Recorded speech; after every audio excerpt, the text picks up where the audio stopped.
Alexandra Eala led 40-15 in the opening game of her second-round match at the 2026 Mutua Madrid Open, and Elise Mertens broke her serve anyway. That moment, right there, in the first 3 minutes of a match that would last 1 hour and 16 minutes.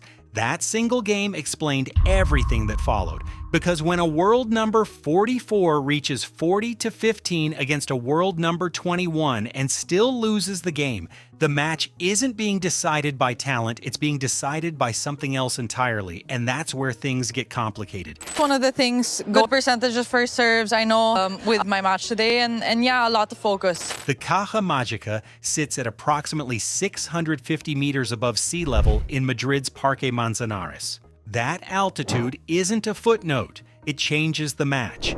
At 650 meters, atmospheric pressure drops, the ball travels faster through the air, and it bounces higher off the clay than at sea-level events like the French Open. For Alexandra Eala, a left-handed Filipino trained at the Rafa Nadal Academy since the age of 13, whose entire game is built around aggressive, flat baseline strikes, that environment is essentially a weapon pointed directly at her style. The angles Eala creates with her left hand, the same angles that dismantled Iga Świątek and Jasmine Paolini this season, carry further in Madrid. They become riskier, they become errors. Elise Mertens, a 30-year-old Belgian and former world number 12 in singles, has spent a career understanding exactly this kind of match. Mertens is a tactician, a reset player, a former world number 1 in doubles who knows how to shrink the court, redirect pace, and pull an opponent into positions they haven't prepared for. And in 2026, Mertens already had a blueprint on Eala, a 7-5, 6-0 defeat in Monastir in 2023. She'd already written the manual, she just needed to execute it again. But that wasn't the only pressure Alexandra Eala carried onto Court 5. 24 hours before the Mertens match, on April 21, 2026, Alexandra Eala appeared at the Laureus World Sports Awards held in Madrid. She wore a Filipiniana-inspired outfit on the red carpet and drew global media attention as a cultural ambassador for the Philippines. Tennis analyst Max Gilham had already flagged the tension publicly. The transition from rising talent to seasoned competitor requires insulating yourself from the media noise and committing to what Gilham calls first strike tennis, the aggressive, point-ending style that defines Eala at her best. So the question the statistics force us to ask is a simple one.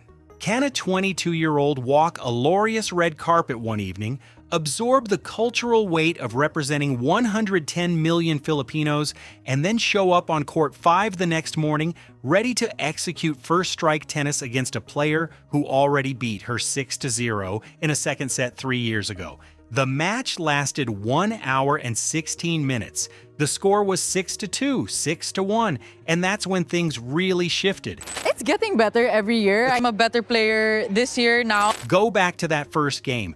Eala is serving. She reaches 40-15. In professional tennis, that's a position of near-complete control on your own serve. Mertens broke her anyway.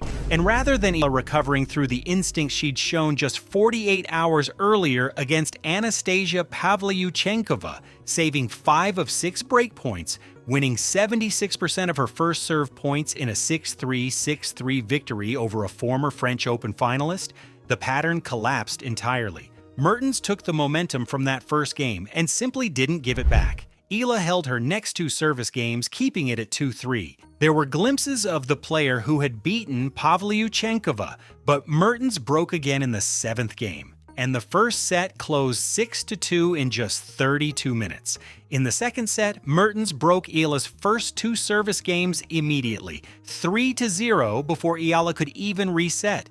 Here's the number that defines everything. Eala won 25% of her second serve points. 1 point from 4, every time Eala's first serve missed, every moment of vulnerability on her own serve, Mertens was right there converting. Mertens, by comparison, won 75% of her own second serve points. That gap between 25% and 75% is the tactical distance between a player who has solved the clay and one who hasn't learned to survive it yet. What happened next cuts even deeper. But yeah, I'm really trying to be less shy. And Alexandra Eala earned 1 break point in the entire match. 1. Across 1 hour and 16 minutes, 2 full sets, 6 service games from Elise Mertens, Eala created exactly 1 opportunity to break, and Mertens saved it. The language in the match report isn't quote 1, it isn't desperately. The word is comfortably. Mertens converted 5 of her 11 breakpoint opportunities. Eala converted 0 of 1. That's not a result, that's a diagnosis. Now factor in something that almost no coverage of this match has touched. The International Tennis Integrity Agency investigation that was active throughout Alexandra Eala's entire Madrid campaign. In early 2026, the ITIA charged Eala with quote 4 during a routine drug test. Eala's own defense, stated publicly, was that her behavior wasn't an attempt to evade testing. It was triggered, she said, by quote 5. Those are her words, fear and anxiety, and here's what makes that phrase impossible to ignore. Fear and anxiety are exactly what the match statistics describe happening on court 5. Eala's execution broke down precisely in the high-leverage moments, the 40-15 first game, the only break point of the match. Whether the ITIA investigation contributed to that pressure, the facts don't confirm. But the context isn't neutral. An active integrity charge, a Laureus red carpet appearance, and a clay court match against a player who had already closed a set against her 6-0? That's the environment Alexandra Eala competed in on April 24, 2026. And yet the stands weren't neutral either. Cooks from local Filipino restaurants had come to watch. Not diplomats, not sponsors. Cooks who showed up courtside because Alexandra Eala was playing. Representatives from the Philippine embassy were there too. Eala has described these moments before. Quote, 6. At the 2026 Australian Open, the diaspora support was described as, quote, 7. So overwhelming that Eala admitted she struggled to handle the media pressure and the weight of expectation it carried. In Madrid, those same restaurant cooks were watching a scoreboard that read 2-6, 1-6. That's the contradiction sitting at the center of Alexandra Eala's 2026 season. The cultural force she represents, the diaspora that fills courtside seats, the embassy officials, the Filipiniana dress on a Laureus red carpet, is simultaneously the engine of her rise and the ceiling she hasn't yet broken through. Gilham identified it precisely: the balance between external commitments and the first strike tennis required to win at the highest level. In Madrid, that balance wasn't found. The career trajectory makes the stakes impossible to ignore. In 2024, Eala finished the year ranked number 147, winning an ITF 100 title in Vitoria-Gasteiz, Spain. By the end of 2025, she had climbed to number 50, driven by a historic run at the Miami Open, where Eala defeated Jelena Ostapenko, Madison Keys, and world number 2 Iga Swiatek in consecutive matches, becoming the first Filipino ever to reach a WTA 1000 semifinal. By early 2026, she had climbed as high as number 29 in the world. Her win over world number 10 Jasmine Paolini in Dubai was called a statement win. Then the clay arrived. Eala lost to Leylah Fernandez in Stuttgart. Eala lost to Jelena Ostapenko in Linz.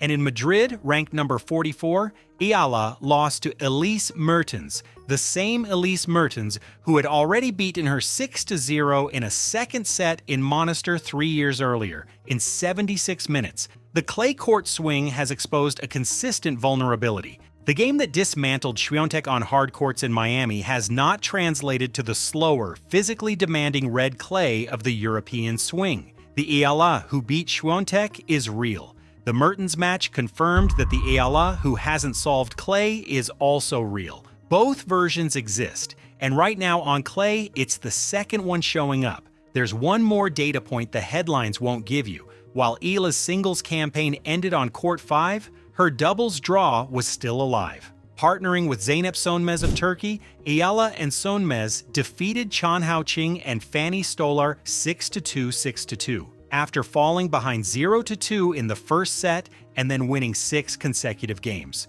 The match showed the resilience and positive body language that the singles match on that day simply couldn't sustain. The pair advanced to the round of 16 scheduled to face Katerina Siniakova and Taylor Townsend. The clay swing is still ongoing, the season is still being written, and the ITIA investigation casting a shadow over April 24th remains unresolved. Eala earned €31,585 and 35 ranking points for her second round exit. She'll need to defend those points. She'll need to fix the second serve vulnerability Mertens exposed. 25% points won isn't a bad day. It's a tactical hole. And at some point, she'll need to figure out how to carry the weight of a diaspora that sends restaurant cooks to courtside seats without letting that weight change what happens at 40-15 on her own serve. Those cooks came all the way from their kitchens to watch. The question the scoreboard left open is the only one that matters now. When Alexandra Eala stands at 40-15 in a high-pressure moment against the tour's defensive elite, next time on the next clay court, in the next confrontation with a player who has already solved her, what happens?